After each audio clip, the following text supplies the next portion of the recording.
Good afternoon, everybody.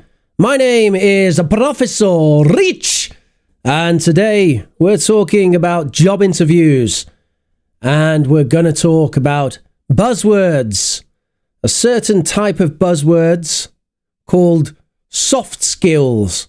Do you know what soft skills are? Today we're going to find out. First, let me ask you a question. Let me ask you a question, and the question is, which response is better out of these three answers? Which response is better out of these three answers? So the situation here is, tell us about a time you fixed a problem in a creative way. Number one, I do that all the time. I use my creativity at work. I'm very creative because... Number two, 3 years ago, the electricity stopped while I was teaching, so I asked the students to... And number three, creativity happens to be a strength of mine. If I had to solve a problem, I would. So which of those do you think is the best answer to this interview question? Type your answers in the chat. And you can, of course, also say why. And hello to everybody today. Hello to Julia. Hello, Sleepwalker. Hello, Shimi. Scuffed the intro a little bit, but okay. Welcome to Professor Rich Learning English, and we're talking about job interviews and specifically soft skills. And you might need a coffee today.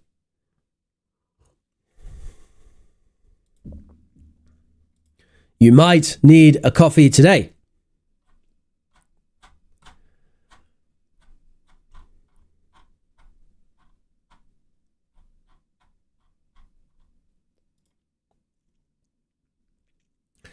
So we have 2 and 3. You know, I should have done this as a poll.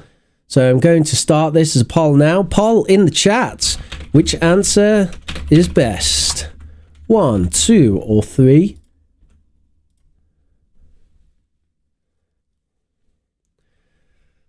So have a look in the chat right now and vote on that poll. Which one do you think is the best answer? This is exactly the kind of interview question which you will be asked in basically the majority of job interviews in the Western world.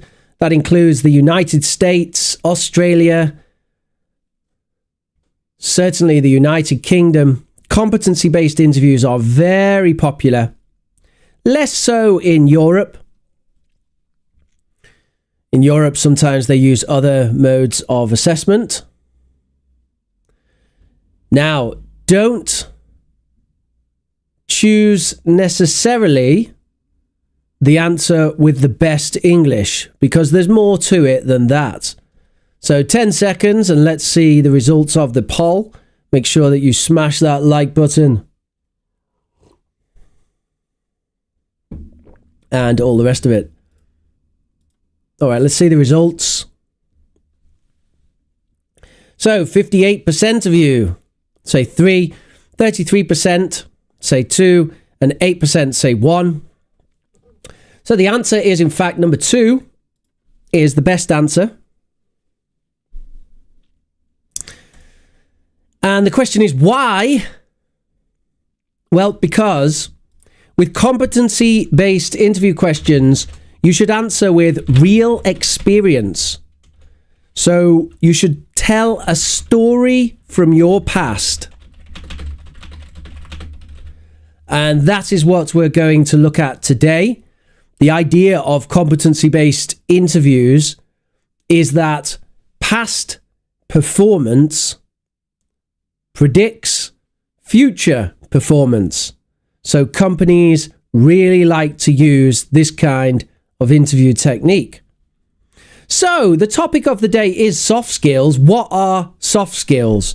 On the left here, you can see different types of soft skills. Soft skills can be communication, interpersonal skills, self-management, leadership, problem solving, professionalism, emotional intelligence, and digital literacy. And I'd like you to match the example skills on the right to the categories on the left. So match the example skills on the right to the categories on the left. Do you know all of those soft skill categories?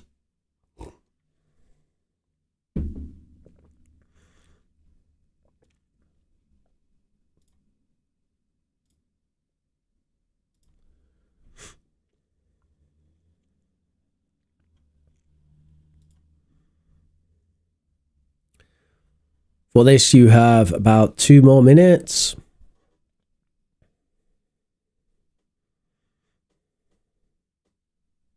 Soft skills are often contrasted with hard skills.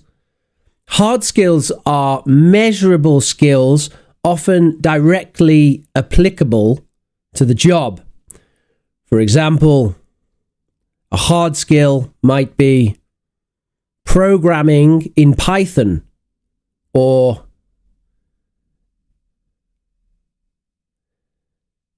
being an electrician, or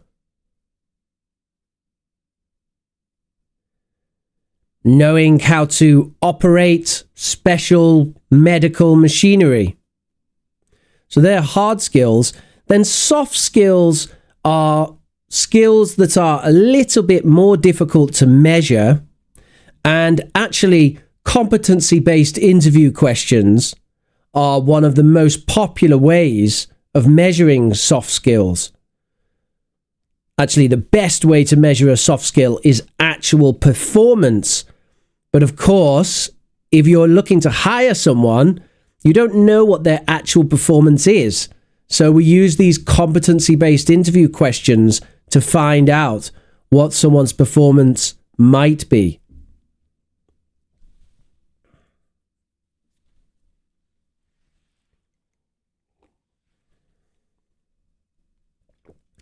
Hey, look, it's almost really happened in the chat. Hello, almost really happened. Haven't seen you for a while.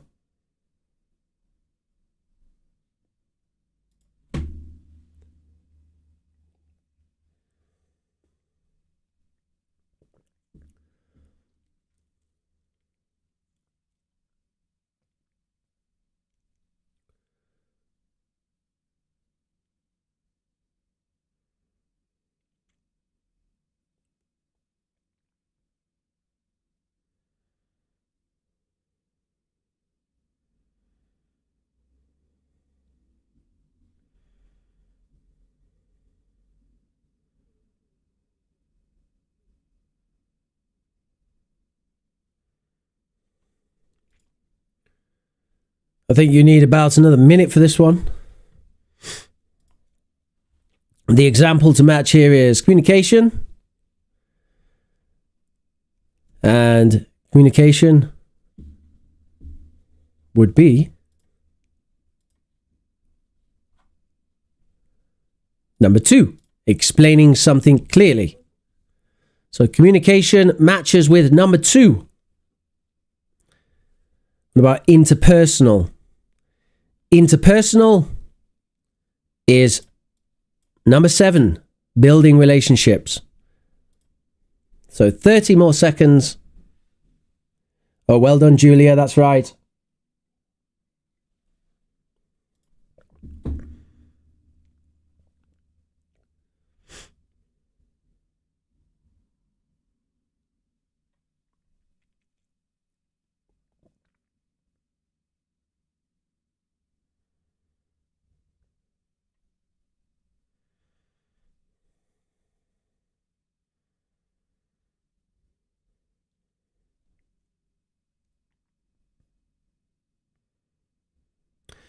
No, you're not quite right, Anawat. I can see this is quite challenging.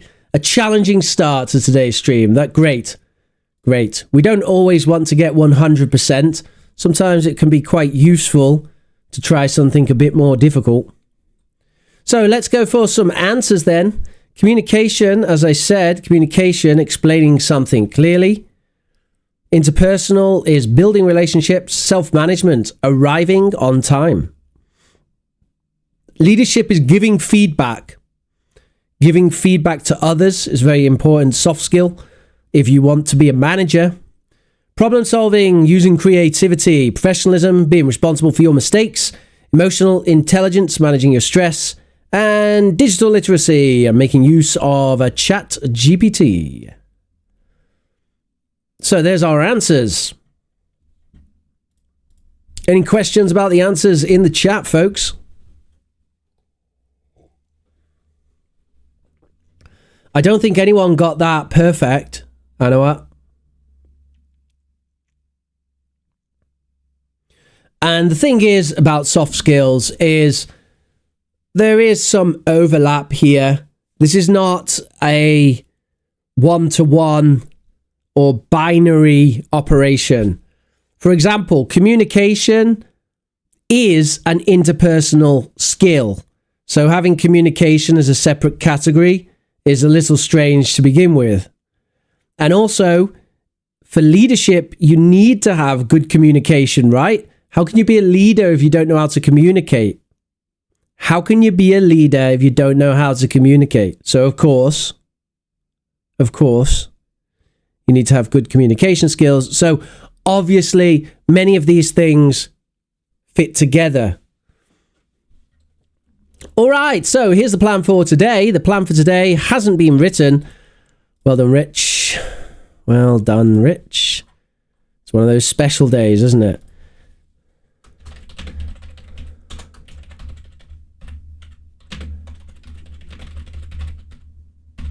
So today we'll learn about soft skills, then we're going to do some competency-based interviews.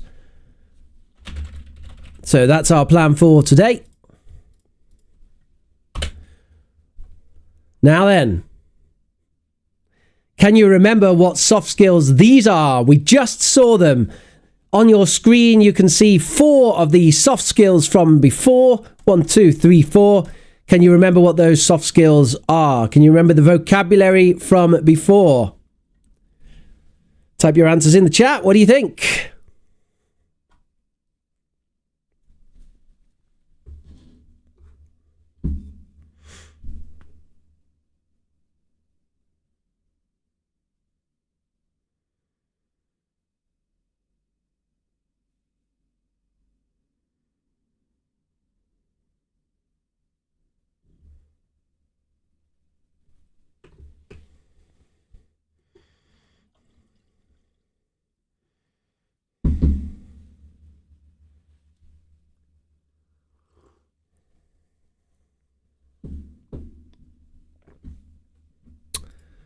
Well done, Julia. But not quite. Nice try, though. Number 2, yes, for sure. Number 3, yes, it's good.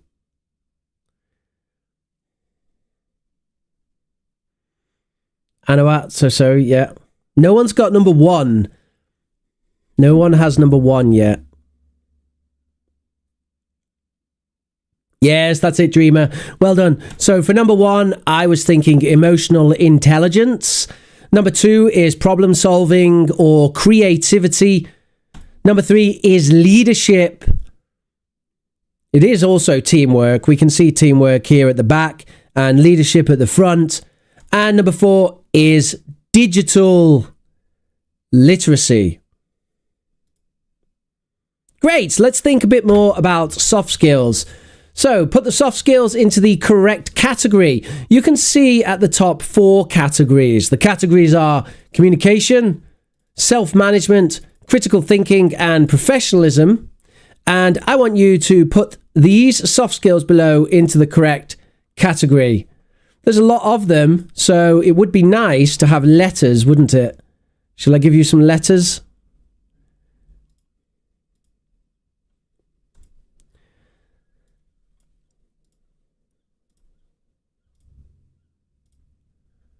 One, two. Ooh. Needs a little bit of formatting to get it working properly, but we're almost there.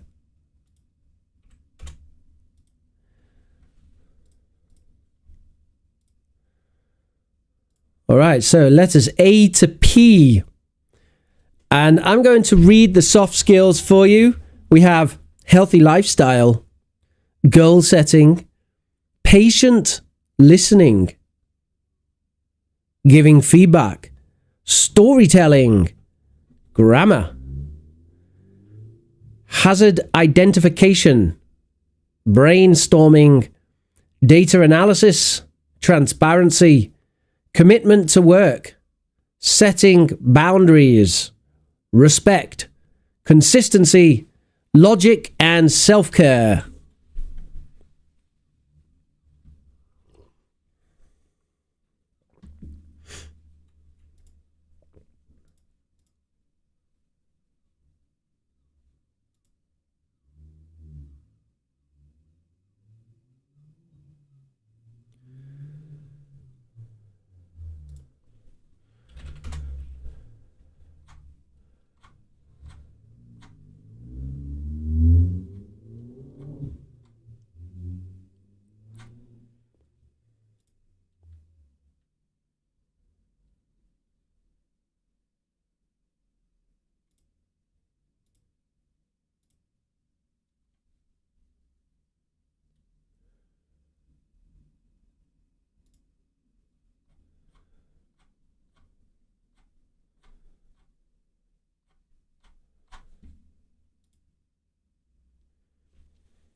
I have to say that's a great answer from Zoya, I believe.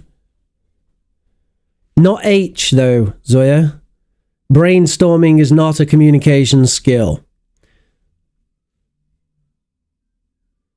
But we have identified E, storytelling. That sounds like communication to me.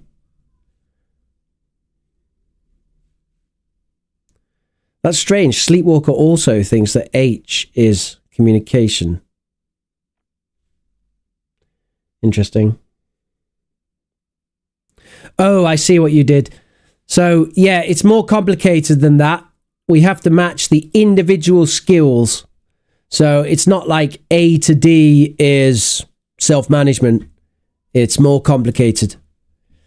Every single skill is a different section.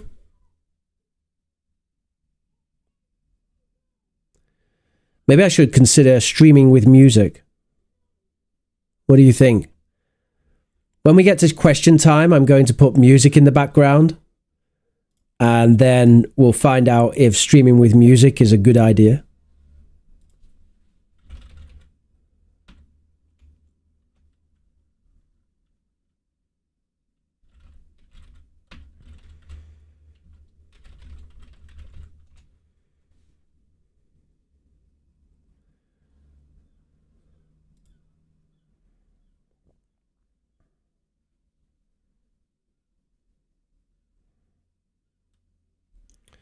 All right, a lot of answers coming in, and you have about 30 seconds before I give you some answers.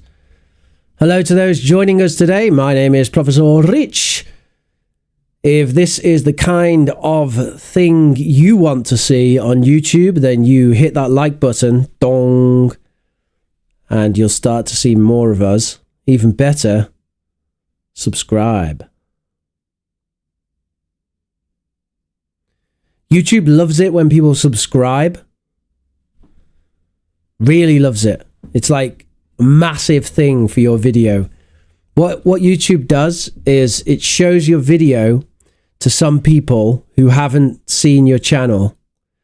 And if they hit subscribe, YouTube then shows it to like 10 more people, or more actually, maybe 100 more people. So if you have a video and the video gets 10 new subscribers, then YouTube shows your video to like 10,000 new people.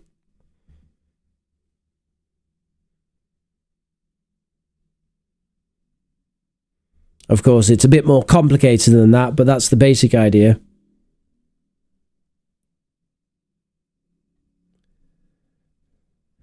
All right, so shall we look at some answers? For communication, we have storytelling, grammar, patient listening, and giving feedback. For self-management, we have setting boundaries, self-care, healthy lifestyle, and goal setting.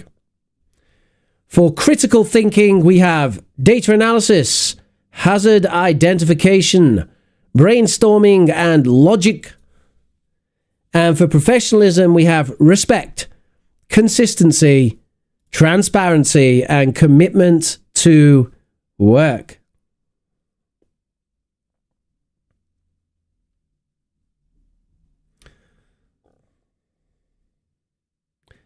And Shimi Nada looking very good there. Did you get everything there, Shimi? That looks about right to me.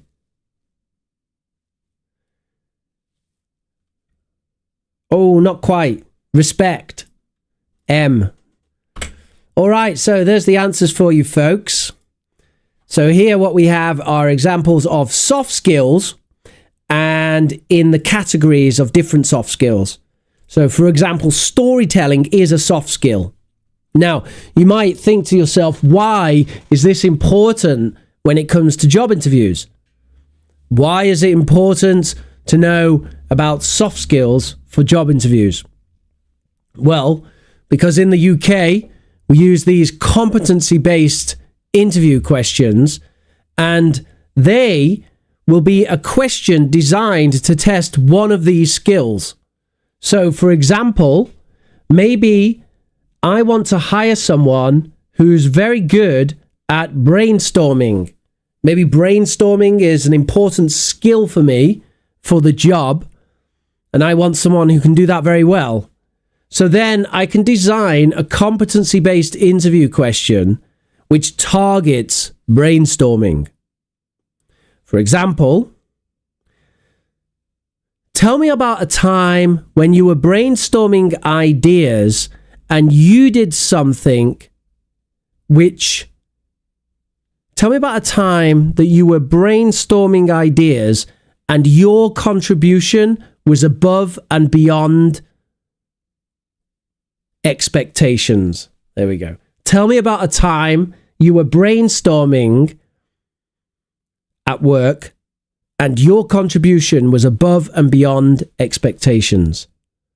So there's an example. Another example could be if I want someone who's a patient listener and I say, tell me about a time when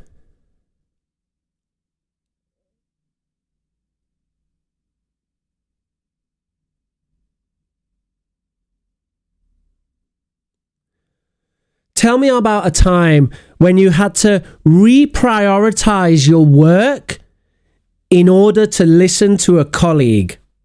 Tell me about a time when you had to reprioritize your work in order to listen to a colleague. So you can see how these competency-based interview questions fit together, and they're quite difficult. Let's have a look at an example of a competency-based interview question. Tell us about a time you had a difficult conversation with a colleague. Tell us about a time you had a difficult conversation with a colleague. So how would you answer this question? This is a real question which I've had in 3 interviews in the last few years. And I found it very difficult. This is the kind of question you get asked if you're going to be in a leadership position, often a senior team member, so not the team manager, but senior team member, and you might have a question like this. So how would you answer this question? Think about that. And I'm going to read you an example answer.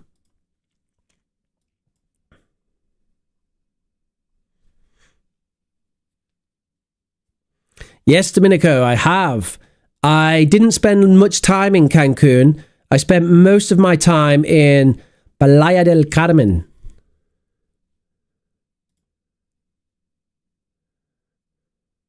All right. I'm going to read this for you. So here's my example answer to the question. Tell us about a time you had a difficult conversation with a colleague.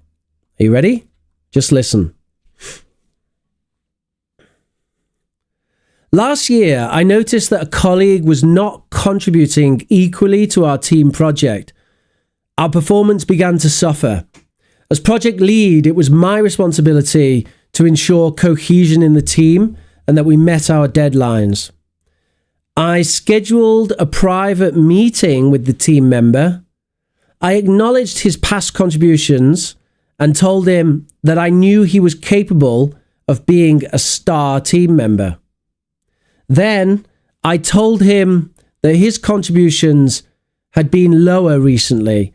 I said that because of this, there was a risk our project wouldn't meet the deadline. I said that I wanted him to contribute more. Alex opened up about personal issues affecting his work at that time, and together we explored work-based solutions which would help him work around those issues. Within a month, his performance improved significantly, and in the end, we met the required deadline for the project. So what was the situation there and what happened? Type your answers in the chat. What was the situation and what happened? Type what you heard in the chat or what you remember.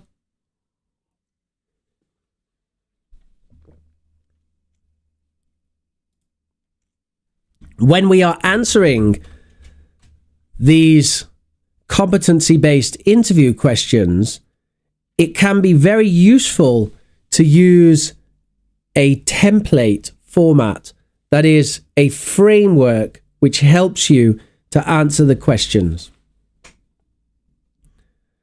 And that framework involves 4 areas. We're going to look at those areas in a moment.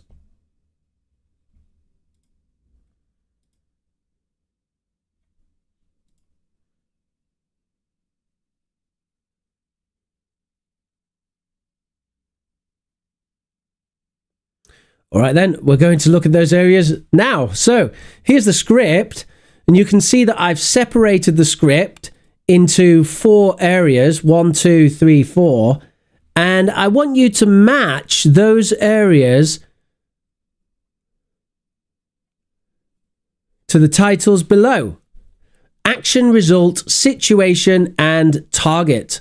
So action, result, situation, and target, 1, 2, 3, and 4. And Sleepwalker says, difficult conversations to be had in order to change the situation or achieve the set goals. You must convey what difficulties or mistakes are. Zoya says, a colleague wasn't contributing enough to the team project. He was addressed by the team leader and as a result changed positively. That's excellent, Zoya. Excellent. So 1, 2, 3, 4. Action, result, situation, target. Could you match those?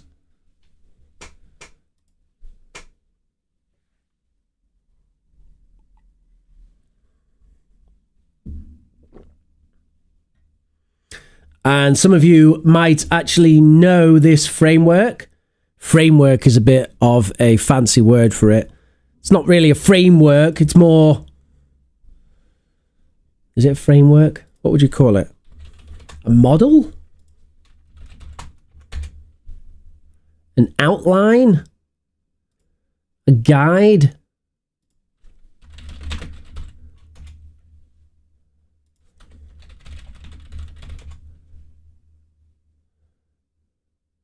A technique. It's a technique.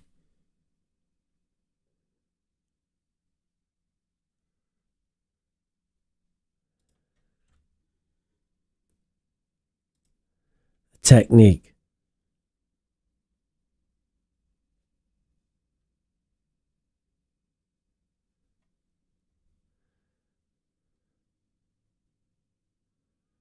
Hello, Maria del Carmen.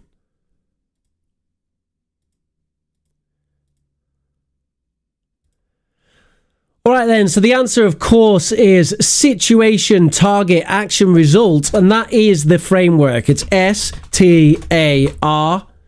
Why do I keep saying framework? It's not a framework. Framework is way more complicated than that. It's a technique. The STAR technique. And the STAR technique is a useful technique for answering competency-based interview questions. That's situation,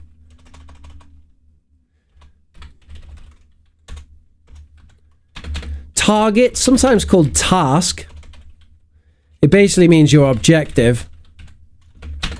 Action is the action you took. And result, which it's helpful if the result is provable. So what we really want as much as possible is a tangible, provable, measurable result. Sometimes we call that a quantifiable result. And in this case, the quantifiable result was that the project was finished on time. In other words, we met the deadline. So that is a tangible, real result to that project. So, competency-based interviews, folks. That's sort of your rather bizarre introduction to them. I feel like things are all over the place today. I should have structured this better. Competency-based interviews. I want to talk a bit about competency-based interviews so you get an idea of what they're all about. Let me just see if you guys actually know what competency-based interviews are. I'm going to say, have you ever had a competency-based interview? Just to see how many people are familiar with that or not. So, the focus of competency-based interviews, as I said before, is to find out what behavior and skills you have displayed in the past at work. And so that can predict what you'll do in the future. As I also said, in the UK and in the US, competency-based interviews are very common. Actually, it's unusual that you have an interview which isn't competency-based. And the other thing to say about competency-based interviews is that they're difficult. They're not easy. This is not like the days when you walk in and chat with the interviewer and you like them and it's like, oh, this is great. They're a nice person. Okay, great. And then they'll hire you because they're your friend or they like what you sound like. Competency-based interviews are not like that. And so it's quite difficult to relax. Let's talk about what makes them difficult. First of all, you need to prepare a lot. And that's difficult. You have to sit down and really prepare for them. You have to think through what questions they'll ask, and you have to prepare these anecdotes from your experience, which will satisfy the requirements of the interview. That is really difficult. Then, you need to give specific answers. So remember at the start of class, I said, don't give a hypothetical, because a hypothetical is not useful. If someone says, tell me about a time that you demonstrated creativity, and you say, oh, I demonstrate creativity all the time. I'm a very creative person.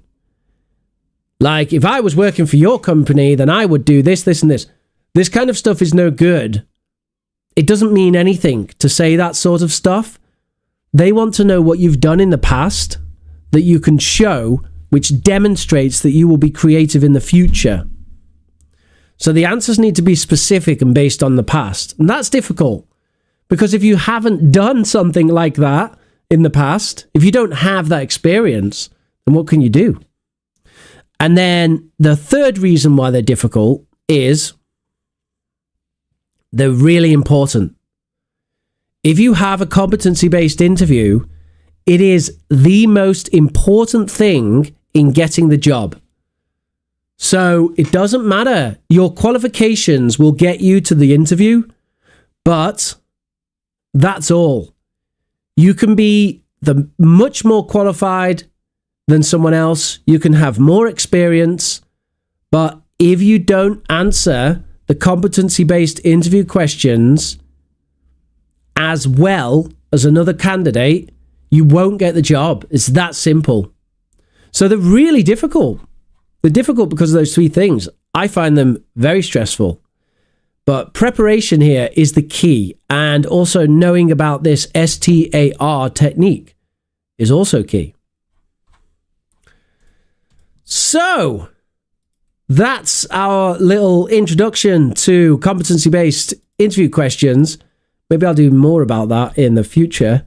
And we're going to move on to questions. You can download the notes from today.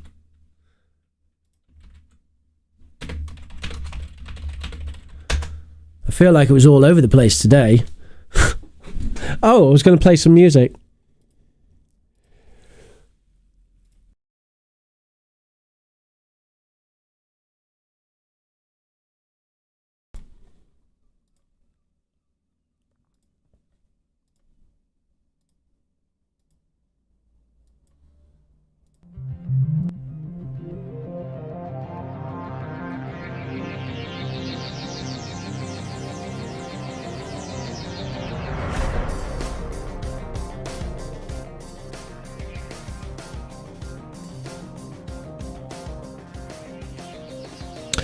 Right then, so I am here to answer whatever questions you have about English.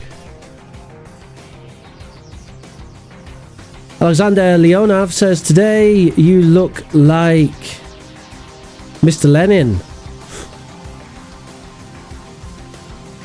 Well, doesn't he wear glasses? Or didn't he wear glasses? Or a pince nez, as they say.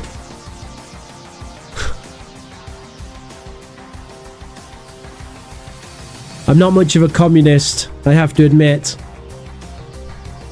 Not saying that I'm necessarily much of a capitalist either, but I'm definitely not much of a communist.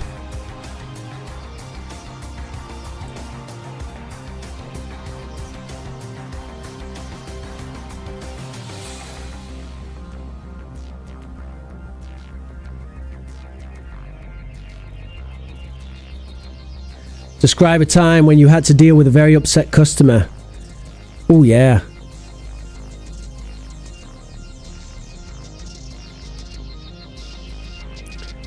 What's the first thing you do? If you think that the company is at fault, then apologize. If you don't think the company is at fault, then explain that there's a misunderstanding.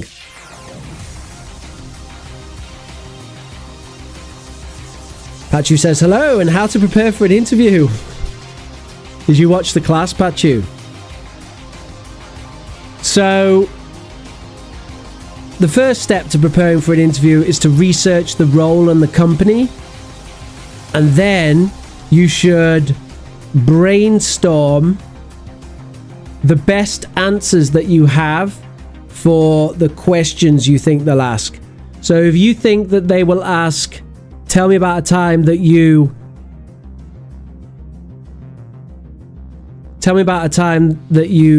had to lead, or tell me about a time that you successfully leaded a project at work, then brainstorm all of the times that that thing has happened in order that you can give an answer to that. Zoya says, what motivated you to become a teacher and how did you achieve excellence? Well, Zoya, I don't always achieve excellence. I don't feel like I've succeeded in achieving excellence today. I think I've missed the spot a little bit. But I aim at excellence. So Go on, let's talk about it then. How did Rich become a teacher? The simple answer is I moved to Spain in 2008 and started teaching part-time while I was there. After about 6 months, I realized I enjoyed it a lot.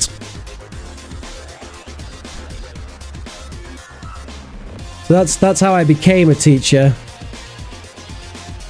Again, as for achieving excellence, I don't agree that I always achieve excellence. In fact, I'm not sure that I achieve excellence that much, but I certainly aim for excellence.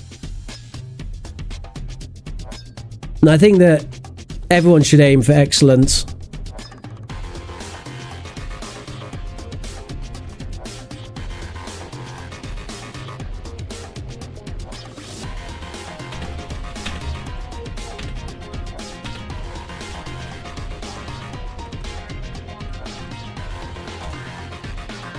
I have a number of principles. Number 1, keep learning about teaching. 2, keep reflecting about your classes. Number 3, keep trying new things. As well, in fact, let's make this number 4, as well as looking at things you did years ago and trying them again.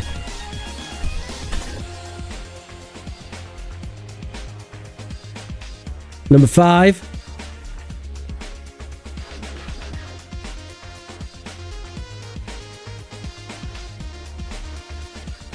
really trying new things is a big part of it.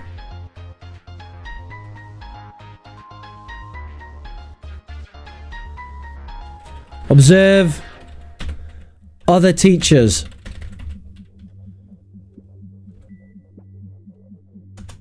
Number 6, be observed by other teachers and listen to their feedback.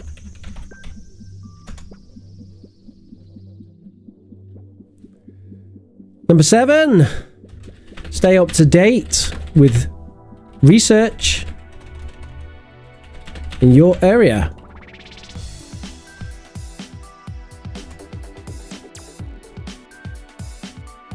Number 8, train other teachers. Number 9, give workshops to other teachers to share your experience and also receive feedback on your experience.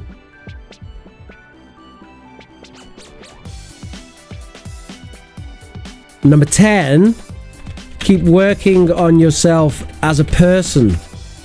Because as a teacher, you do bring a lot of your person to the class. So I think that developing yourself as a person means you're able to bring things to the class which are interesting for the students. So that's the start.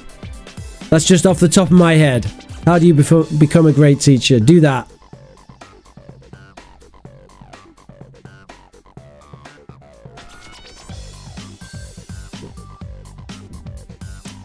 Sleepwalker doesn't like the music. I wanted, just before I turn it off actually, Sleepwalker, just turn it down.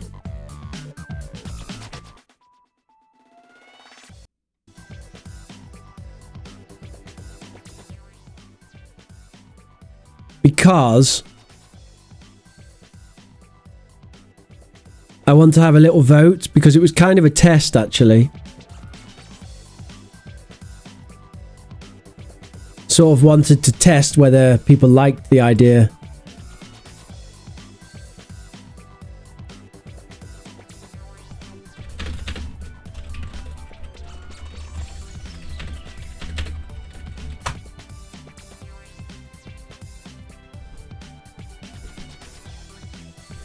So if you could just vote on that, let's see who likes it and who doesn't like it. Anawat says, do people in mainland Europe learn the British or American accent? Do people in mainland Europe learn British or American accent? Oh, it depends. It depends. Anawat, it depends on the individual and it depends on the country. So in Sweden, they are almost entirely American. But in Spain, they are very British. So yeah, it depends. Alright, it seems like the music is quite polarizing. So it's going to have to go, I'm afraid. 50-50 is not enough to justify that. Bye-bye, music. It was interesting, though. It was useful, I think, to try that experiment. See, that's what I mean by keep trying new things. This is me doing what I do in teaching, but as a streamer. I'm just trying stuff to see what people think. And I think 53% to 46% is definitely not enough to justify having music. So that's the end of the music. For now, maybe in 5 years, I'll try it again and see if it works. Rich, how would you answer the question about your weaknesses? Oh, that's an easy one now. That's an easy one, Sleepwalker.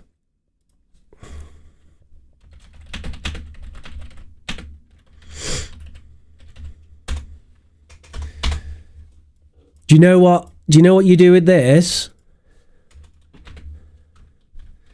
Take this question as an opportunity to demonstrate how you reflect on yourself and take action to improve yourself. It's a great question because it just gives you a chance to just choose anything you want and show the other person that you know how to make yourself better.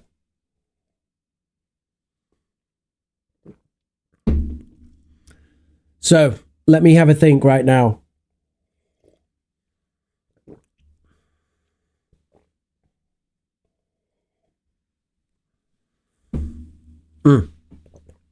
All right.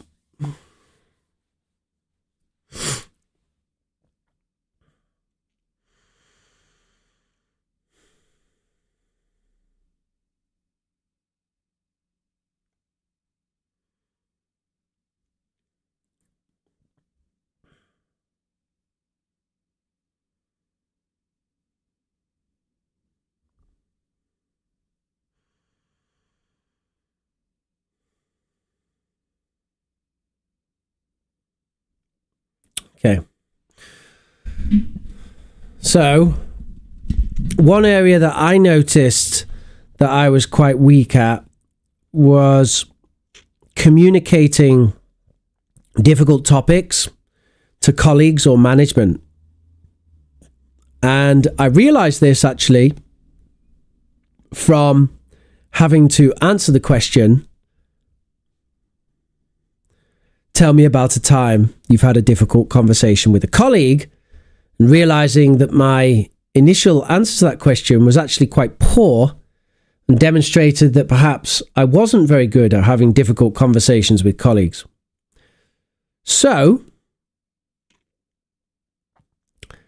I decided that I wanted to improve in that area.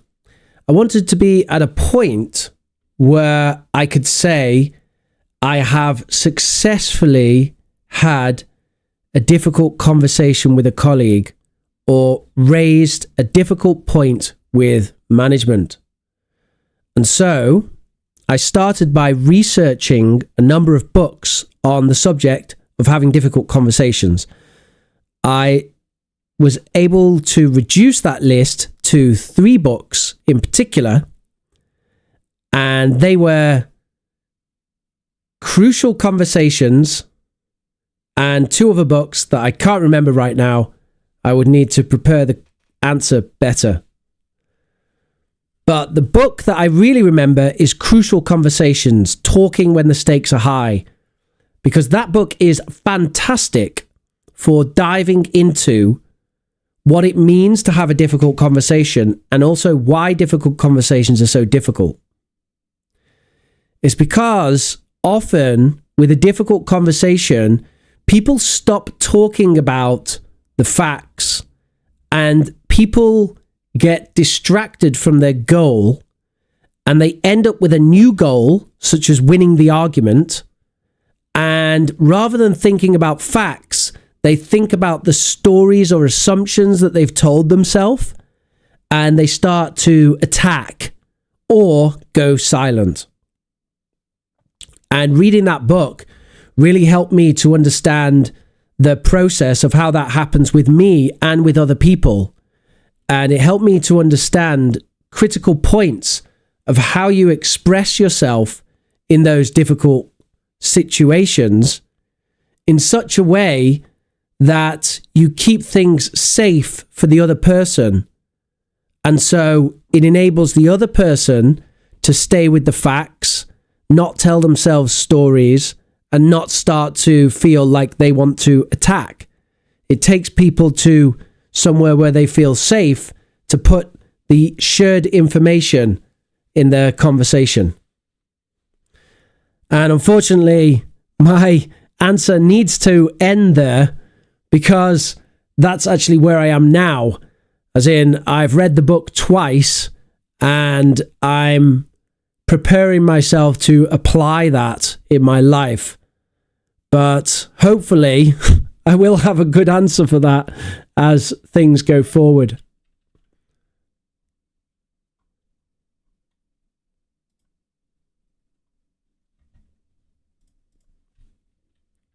So, think about something you have reflected on, identified as a weakness, and have worked on in some way to improve yourself, ideally professionally.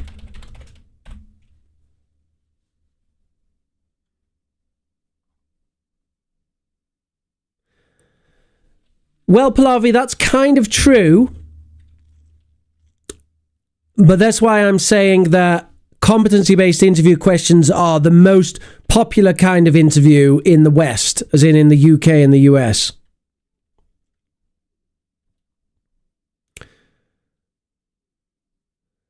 Zoya says, there's a prevailing opinion that the British accent is more difficult to learn than American. Do you agree? No. It just depends on the individual, Zoya. It depends on the individual. The British accent is not more difficult. Not at all. Just depends on the person. Depends what you've listened to more. Pallavi says, can you do more reaction videos? You mean reacting to other teachers, Pallavi? Pachu says, what questions do we ask the interviewer if we get the chance? Think about, that's a good one, isn't it? So they will ask, do you have any questions for us? Think about what they want. Think about what they want, and then ask questions that fit into that. So if, for example, let's say you're a computer programmer going for a programming position, then say something like,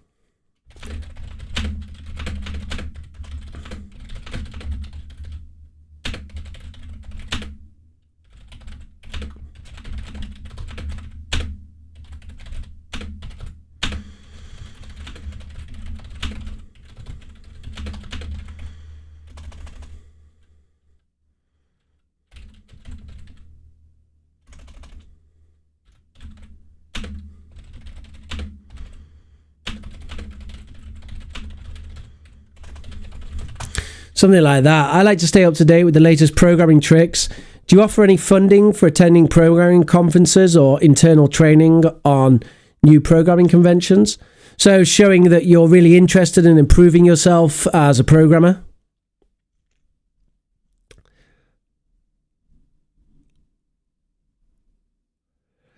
if you think that they are looking for someone who's going to be in the position for a long time. For example, if you're going for a job where it costs a lot of money to train someone, then you might want to say something like,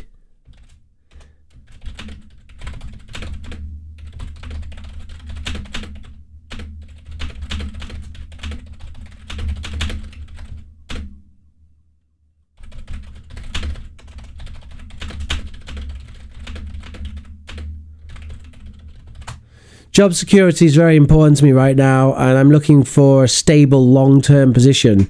Is that something you can guarantee?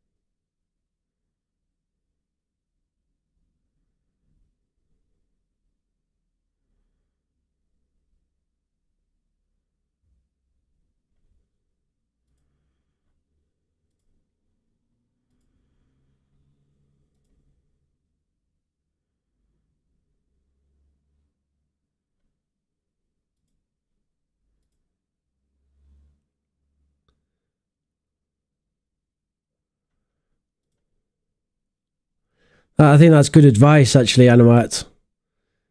We have to rehearse for an interview many times. Don't play it by ear. What about European English? Many Europeans speak neither British nor American English. Who told you that, Zoya? That's a rather... That sounds like a European Union myth.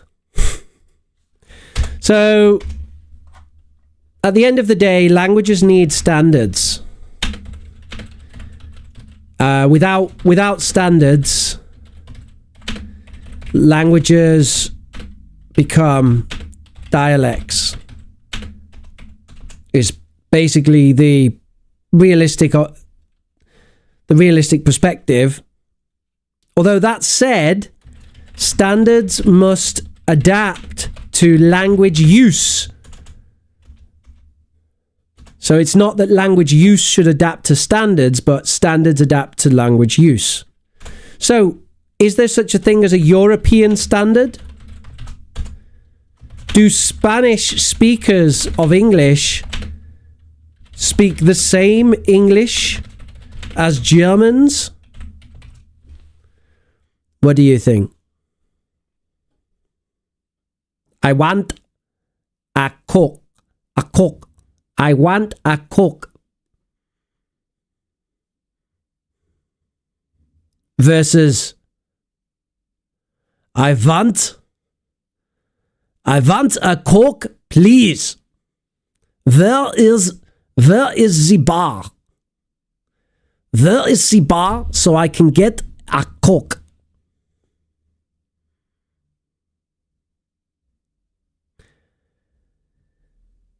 In reality, the way that different Europeans speak English, they don't have a lot in common.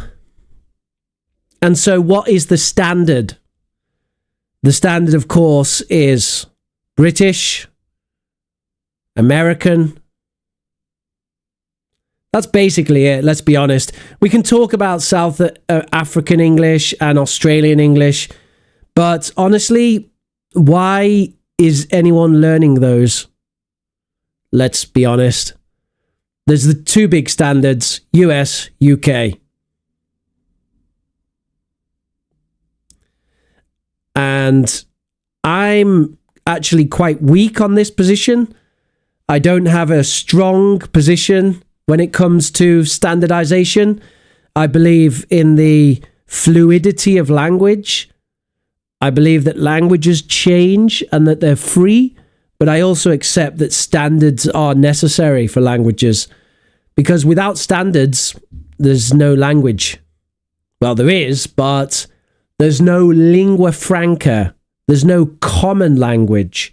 There's no way for the world to communicate with one language if we don't have the standard.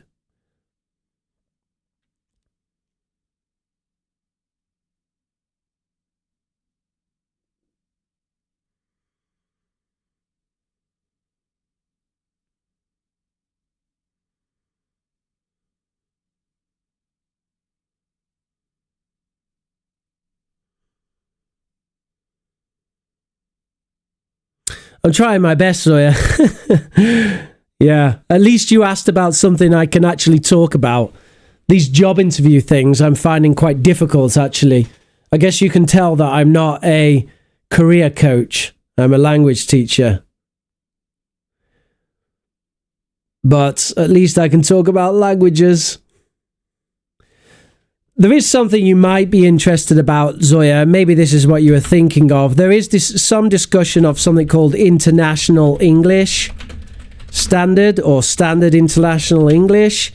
And there's some talk of this kind of English having, for example, a simplified grammar. So they talk about no third person S, for example. So you could say like, he go with me. They would talk about less irregular verbs. So he teached me would be okay, whereas it should be taught, obviously. But with standard international English, they're saying they don't need that. And just other things that would make it easier for people to learn. They've been talking about this for like 20 years. This idea of standard international English. And it hasn't been particularly popular. I haven't seen anyone teaching this. I haven't seen any companies teaching it, any course books. I haven't seen any courses advertised that teach this. So I don't know if it's going to happen. Yeah, I guess it could sound terrible, Zoya. The idea was that someone can come along and learn a simple English in like 3 months, and then they can have a conversation without worrying about grammar. That's the idea.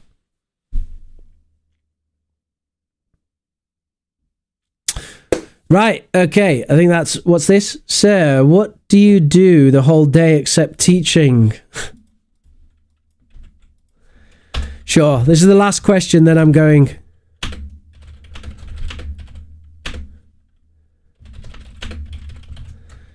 What does Rich do with his days? You ready for this, folks? An insight into my life. First of all, I have breakfast every day and go to work. So I spend time going to work. That's at an educational institution in the UK.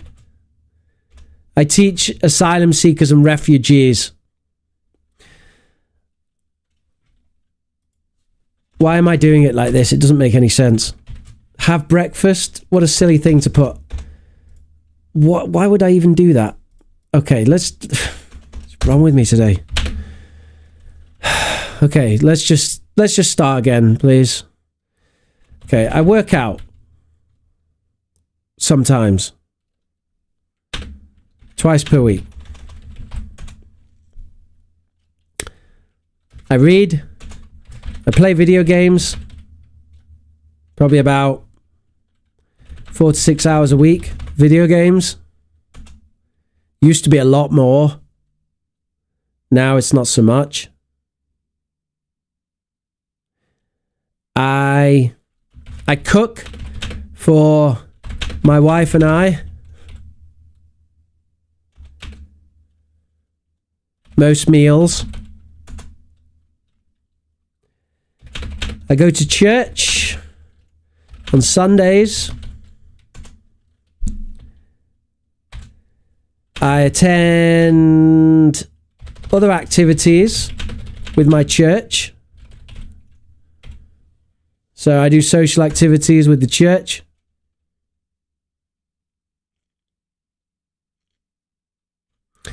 I go for walks with my wife. I play with my cats.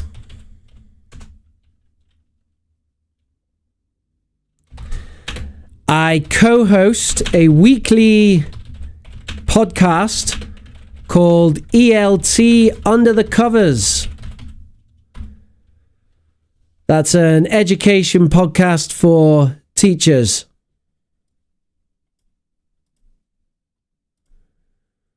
I think we're getting to the limit now. I used to play guitar, but at the moment, I don't have time. So I love playing guitar, but I just don't have time at the moment. In the future, I will play guitar. Obviously, prepare lessons. Stream twice a week.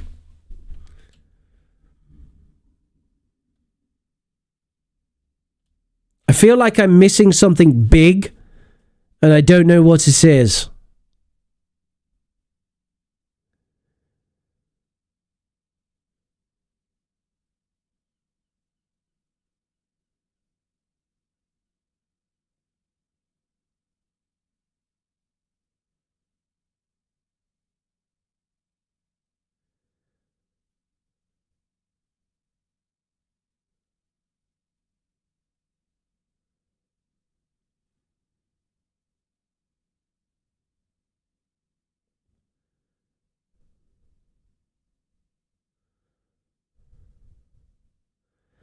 Oh, I watch quite a lot of I watch quite a lot of films with my wife.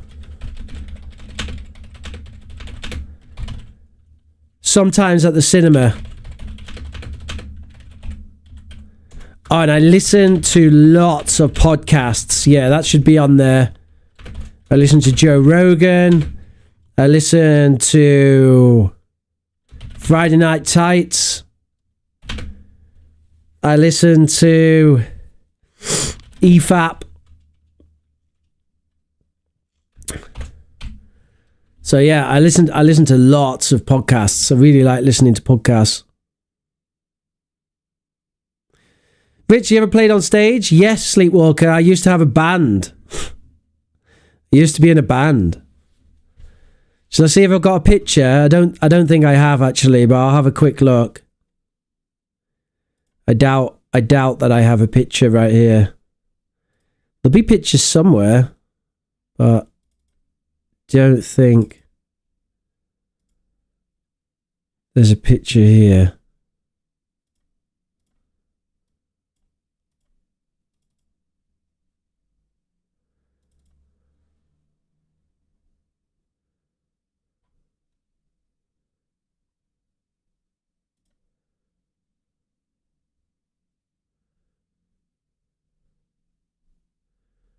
No, can't find it, unfortunately. Never mind.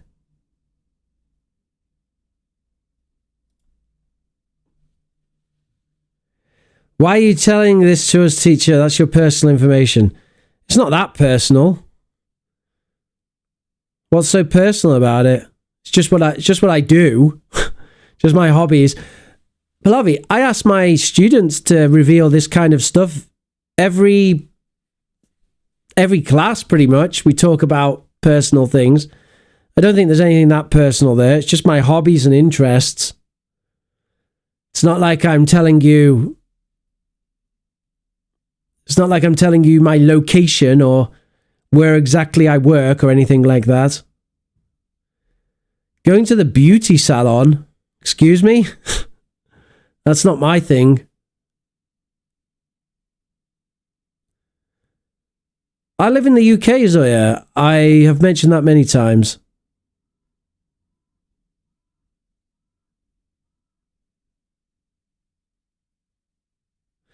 Right, well, I think that's it for today. Thank you very much for watching, everybody, and make sure to smash that like button if you haven't already. And if you're not subscribed, now would be an awesome time to subscribe. We stream twice a week on Wednesdays and Saturdays. And I will see you next time. Have a lovely, lovely weekend. Have a lovely week. It's not even the weekend yet, sorry. Have a lovely week, and I'll see you on Saturday. See you later, folks.